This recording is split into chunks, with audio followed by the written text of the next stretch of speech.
صباح الخير. احنا رجعنا من جديد في بودكاست خواطر سيام. صباح الخير. بقالي كتير قوي ما قلت لكمش صباح الخير، بقالي كتير قوي ما طلعتش اتكلمت معاكم. من اخر مرة كنت نزلت فيها كان في رمضان يوم عيد ميلادي بالظبط، وبعدها رجعت تقوقعت يعني دخلت القوقعة بتاعتي حفاظا مني على طاقتي الداخلية وسلامي الداخلي. اللي ما يعرفش او ما يعرفنيش اول مرة يعرفني، يعني انا دايما عندي الميكانيزم بتاع القوقعة ده، انه اول ما احس ان طاقتي بدأت تنفذ، واول ما احس ان انا مضغوطة ومش قادرة اواجه العالم، بعمل كالاتي: بدخل القوقعة بتاعتي، اعمل سواء بيات شتوي بيات صيفي اي حاجة، افصل كده من العالم فترة، اجمع فيها شتات نفسي واجمع فيها افكاري وارجع فيها طاقتي تاني. اوكي، وبعدين ارجع اواجه العالم.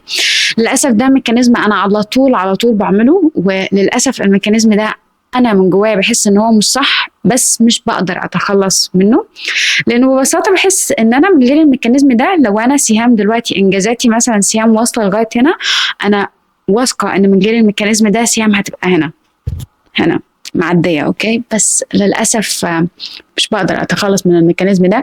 بس خلينا نكون متفقين ان انا معترفة ان في حاجة مش مظبوطة، بس هي طبيعتي كده.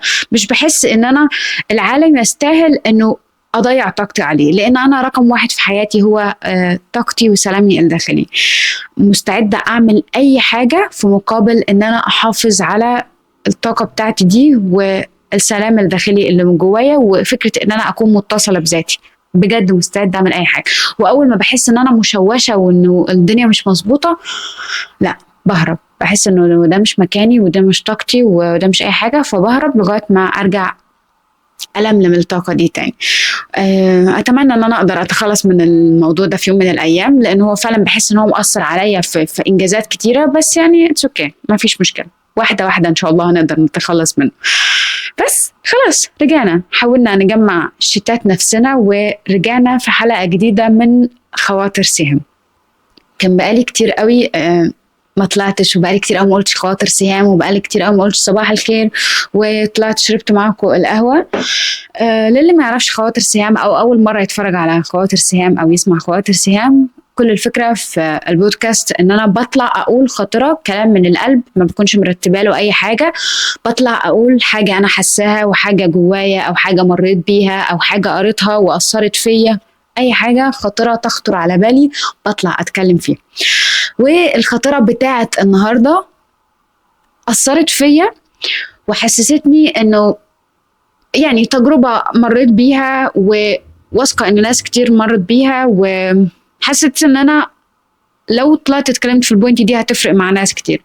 انا كنت قريت بوست كان بيتكلم عن انه كل الاشخاص اللي بيمروا في حياتنا، تمام، وبيمروا في حياتنا هنا مش معناها ان هم اشخاص جديده دخلت حياتنا، لا، حتى الاشخاص اللي موجوده في حياتنا منذ الصغر. اوكي، كل الاشخاص اللي بتمر في حياتنا مش بيمروا مرور الكرام. كل شخص بيمر في حياتنا بيطبع فينا على اساس سلامه الداخلي او صراعه الداخلي. وهنا حسيت انه كده، عارفين، حاجه فتحت جوايا كده، لانه اكتشفت انه ساعات بيبقى في اشخاص في حياتنا احنا شايفين عيب جواهم او مش راضيين عن حاجه فيهم، وبنختار ان احنا نغمض عن العيب ده ونحس انه عادي، يعني مش مشكله العيب ده. بس سبحان الله بشكل ما او باخر العيب ده يا اما بينتقل لينا، اوكي، او بيأثر فينا. وقد يكون ان العيب ده بعدين هو السبب اللي يخلينا نخسر الاشخاص دي، شئنا ام ابينا. اوكي، كل عيب او كل حاجه موجوده جوه شخص هي فعلا بتاثر فينا، وساعات بتبقى ميرور لينا. خليني اديكم كذا مثال وخليني اوضح لكم الفكره اللي كان البوست بيتكلم عنها. كان بيتكلم عن انه مثلا لو انت طفل متربي في بيئه اب وام متعودين على الخوف، اوكي، وهم مش معترفين ان هم عندهم خوف زايد، للأسف انت بشكل ما هتطلع جواك حتة الخوف دي. يعني مثلا وانت صغير وهم خايفين عليك زيادة، وعايز مثلا تروح مكان فلاني او عايز تعمل حاجة وهم خايفين فيرفضوا كده، فتبقى متضايق قوي منهم وكده. متضايق من العيب ده، هو انتوا ليه خايفين زياده كده؟ ماشي.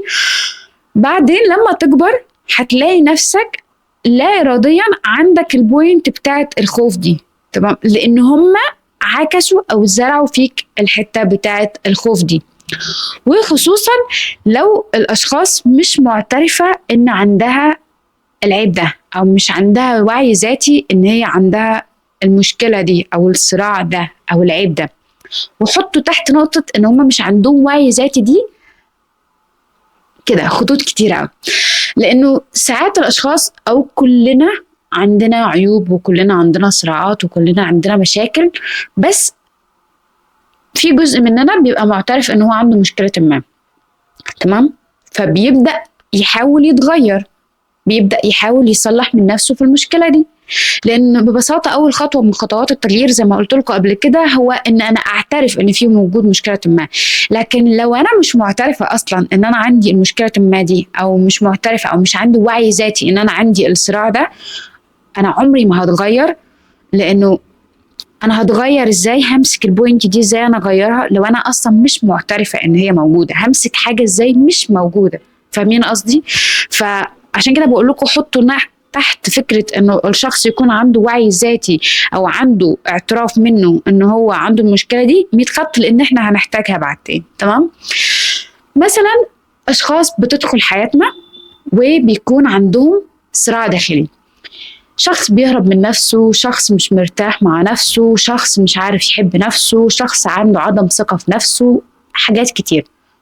كل الصراعات الداخلية اللي موجودة في الشخص ده واحنا كنا حاسينها واحنا كنا شايفينها بس اخترنا ان احنا نغمض عينينا عنها، للأسف الصراع الداخلي ده هيجي علينا، هينعكس فينا، هينتقل لينا. حتى لو ما انتقلش لينا هو بشكل ما او باخر هيأثر علينا ويخلينا نخسر جزء مننا، نخسر جزء من نفسنا، نخسر جزء من سلامنا الداخلي. اوكي؟ يعني لو جه شخص دخل حياتك مش واثق في نفسه كفايه، اوكي، مش واثق في نفسه كفايه وهو مش معترف ان هو مش واثق في نفسه كفايه، هتلاقي الشخص ده بيقلل من ثقتك في نفسك بشكل ما او باخر. اوكي؟ زي الاشخاص النرجسيين. الاشخاص النرجسيين قد يبدو عليهم ان هم عندهم الايجو عالي والانا بتاعتهم عاليه والثقه في النفس واو، بس للاسف بيبقى فيه جزء جواهم كده بوينت كده يعني مستخبيه خالص. اوكي؟ بيبقوا مش واثقين في نفسهم ومش حاسين ان هم كفايه ومش اي حاجه، وبيعكسوا بقى كل ده عليكي انتي، تمام؟ هم بيصدروا للاشخاص ان هم رقم واحد، لكن هم مش شايفين ان هم رقم واحد، بالعكس هم شايفين ان هم ولا حاجه. اوكي؟ فبيعكس ده عليكي انتي، بيسقط كل الاشياء اللي جواه دي عليكي انتي، تمام؟ فلو هو عنده عدم ثقه في نفسه هيقلل من ثقتك في نفسك انتي. لو الشخص عنده صراع داخلي وما عندوش سلام داخلي ومش مرتاح مع نفسه، هو للأسف هيحول لك الصراع ده فجأة واحدة واحدة، هتحس ان انت مشوشة، فجأة واحدة واحدة هتحس ان انت دايما متوترة، فجأة واحدة واحدة هتحس ان سلامك الداخلي بتفقديه، هتحس ان انت مش مرتاحة مع نفسك، هتحس ان انت في سيتويشن انت مش فاهمه ومش حاسه ان دي انت، وحاسه ان انت تايهه وحاسه ان انت مش فاهمه اي حاجه خالص، بتفقدي هويتك وبتفقدي ذاتك واحده واحده. اوكي؟ ومن غير ما تحسي، تمام؟ ولو الشخص ده مش بيحب نفسه كفايه، اوكي، للاسف هو مش هيقدر يحبك انت كفايه، لان ببساطه هو مش هيقدر يديك حاجه هو مش عارف يديها لنفسه. وفكره في حب الذات دي كمان مش بتنطبق على الكل، يعني في اشخاص ممكن تكون مش حابه نفسها كفايه او مش شايفه نفسها كفايه، بس هي معترفه ان عندها مشكله ما، بس بتقدر تحب اللي حواليها عادي. بس وده مش دايما، يعني الا من رحم ربي. اوكي؟ بس لو هم الاشخاص دول مش بيحبوا نفسهم كفايه وباين من تصرفاتهم ان هم مش بيحبوا نفسهم كفايه، للاسف هم مش هيقدروا يديكوا الحب ده، ومش هيبقى معترفين ان هم مش عارفين يدوك الحب ده، بالعكس هم شايفين ان الموضوع عادي وفي ايه، ما انا تمام اهو. وانت هتبقي تحسي ان انت بتصارعي، انت لا انت مش بتحبيني كفايه، لا انت مش بتحترميني كفايه، لا انت مش عارفه ايه، هم عشان هم مش معترفين اصلا. فلازم تختار الاشخاص اللي بتدخل حياتك، لازم تتقبل عيوب الاشخاص اللي بتدخل حياتك، لانه دايما يقولوا كده لازم تتقبل عيوب الشخص قبل مميزاته، لان ببساطه عيوب الشخص دي يا اما هتهلكك انت نفسيا او هتنتقل ليك. فعارفين الاشخاص، فكره وجود الاشخاص في حياتنا، انت ببساطه بتسمح للعيوب دي ان هي تكون عندك، او ببساطه بتسمح للعيوب دي ان هي تاثر فيك. انت بتدي كده صلاحيه للعيوب دي ان هي تاثر فيك. فالواحد يختار ايه العيوب اللي هو عايزها تاثر فيه، او ايه العيوب اللي عايزها تكون موجوده فيه. تمام. زي ما قلت لكم الموضوع ده بينطبق على اي حد، مش لازم حد يكون داخل حياتك جديد، لا هو حتى كمان بينطبق على اشخاص موجودين في حياتك من زمان، صحابك، اهلك، اي حاجه. طيب ايه الحل لو انا اوريدي عندي حد في حياتي بيأثر فيا بعيوبه، بيسقط عليا عيوبه، سواء بيسقط عليا عدم ثقة في نفسه، او بيسقط عليا الصراع الداخلي بتاعه، او بيسقط عليا اي حاجة موجودة فيه بيحولها لي انا. ايه الحل الوحيد اللي انا اعمله في حالة شبه كده؟ الحل الوحيد ان المقال كان بيتكلم عنه، او البوست كان بيتكلم عنه، انه نحط حدود. وده دايما الحل اللي احنا بنقوله في كل حاجة. الحدود دي يا جماعة أروع حاجة، أروع حاجة البني آدم ممكن يعملها لنفسه.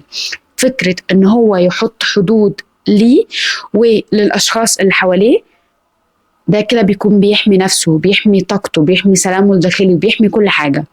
والحدود مش دايما معناها قسوة، والحدود مش دايما معناها إن أنت حد شايف نفسك، أو إن أنت حد قاسي، أو إن أنت خالص. الحدود معناها إن أنا حد بيحب نفسي.